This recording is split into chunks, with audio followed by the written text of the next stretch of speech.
Hey guys, it's Monday, and I almost forgot that it was Monday, but that's how fast time is flying to me. So this weekend I participated in my first Muay Thai fight. Muay Thai is a more martial art, it's kickboxing, and if you want to see the video of my fight, I actually have it on my channel at Kill the Skill. But that's a side note. So anyway, today I'm talking about stereotypes and eating disorders. I talked about this a few weeks ago, but I thought I would show this book. This book is just an awesome book. It's The Hidden Faces of Eating Disorders and Body Image. It's put together by a professor at the University of Utah. Her name is Justine Rill, and there's actually several authors of this book in different chapters. Excuse me. I don't have swine flu. Anyway, what is interesting about this book is it talks about stereotypes and eating disorders, and this is a subject that I think is really important because even though I think it's coming more to the forefront, but there are still, I think, an image in a lot of people's mind, especially if they have never had an eating disorder, of a person that has an eating disorder, and it's usually a white female, ages 18 to 24, college student, thin, and comes from a enmeshed family system, is a perfectionist. And so while this stereotype may be true in some cases, it's definitely not true in all cases. There's a growing number of men who have eating disorders. There's a growing number of older population who have eating disorders. Most people who have eating disorders are of a normal weight or slightly overweight. And so the vast minority of eating disorders are underweight, yet those are the ones that are focused on and sensationalized. And the reality is, if you are severely underweight and look like you have an eating disorder, you're probably more likely to be taken seriously and to get help. And of course, if you are underweight and you look like you have the stereotypical eating disorder, you probably do need some help. But the problem is, too, this also goes for people that are healthy and are underweight, are often accused of being anorexic or having an eating disorder when they don't. So the stereotype can affect people on both ends. The problem is, because of the stereotype, there are even still a lot of healthcare providers who don't understand the seriousness of an eating disorder does not necessarily reflect the weight of the person. We have got to overcome this association with weight and eating disorders, weight and severity of eating disorders. And because while weight can definitely be a factor, it is not the main component of the eating disorder. Okay? It doesn't define the behaviors. It doesn't define the mindset. And it may not show you everything that's internally being damaged in that person.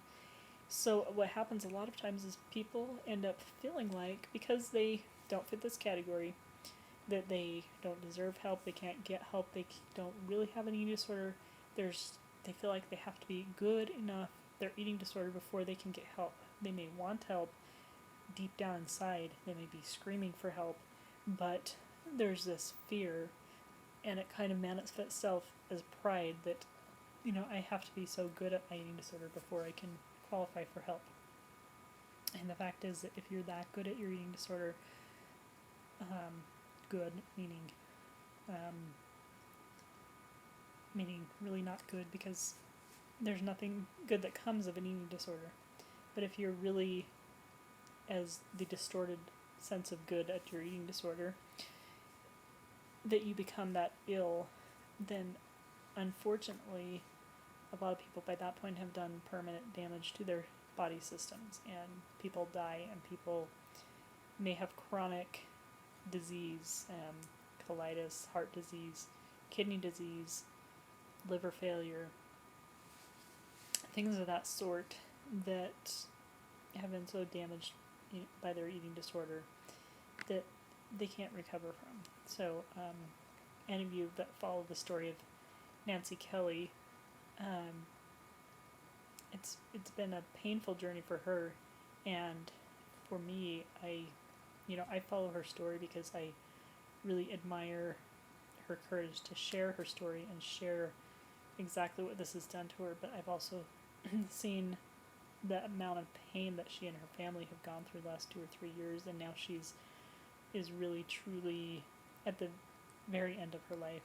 Her everything is shutting down. They have chosen to do hospice care, and so, you can't look at that and think that I'll just lose this weight, I'll become, and it'll never affect me. You don't know how it will affect you, when it will affect you, or how it will manifest. So we have to start taking this seriously. We have to start educating healthcare providers and about eating disorders. I've looked at different studies, and the way that eating disorders are diagnosed in itself is problematic.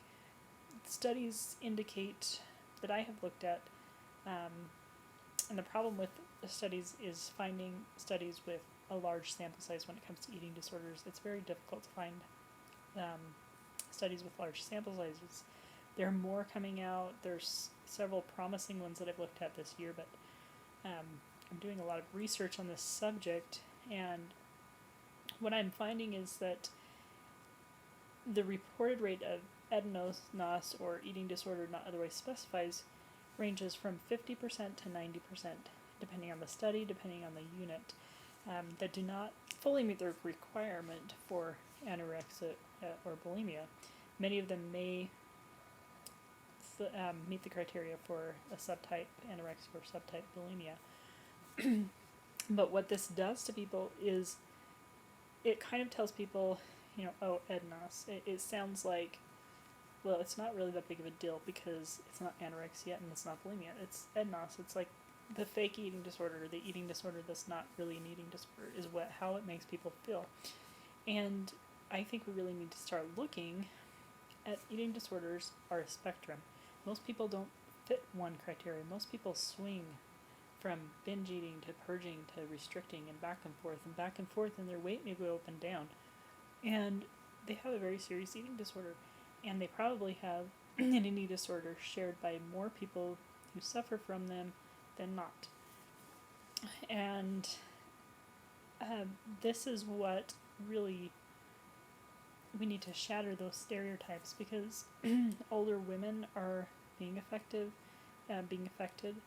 and even women in their 70s or 80s who have had these patterns their whole lives are still showing patterns, and some women are developing them later when they get to be around menopause. But I think we're also finding that women who have had eating disorders as adolescents, a lot of times they reemerge as adults, and a lot of times you go through periods where your eating disorder may not be as problematic, and it kind of ebbs and flows, and so you'll have times when it's very problematic, and then it'll kind of settle down, and you may not struggle with those behaviors, and you may have a really good year or 2 or 3, and then it'll come back. And this is really a pattern that happens for a lot of women, and a lot more, I think, than we realize. And the true recovery rate with eating disorders is also problematic. It's reported anywhere from 25% to 75% of true lifetime recovery rate. And, anywhere from, it takes a year of follow-up therapy after inpatient care to 15 years to have the majority of women recover. So the reality is we really don't know. There's still a lot of stereotypes, and there's so many definitions of recovery that we can't agree on one. So I urge you to keep that in mind and help educate people in that weight and eating disorders are not dependent on each other. So that is what I have to say tonight. So I'm almost up at 10 minutes. I'll talk to you next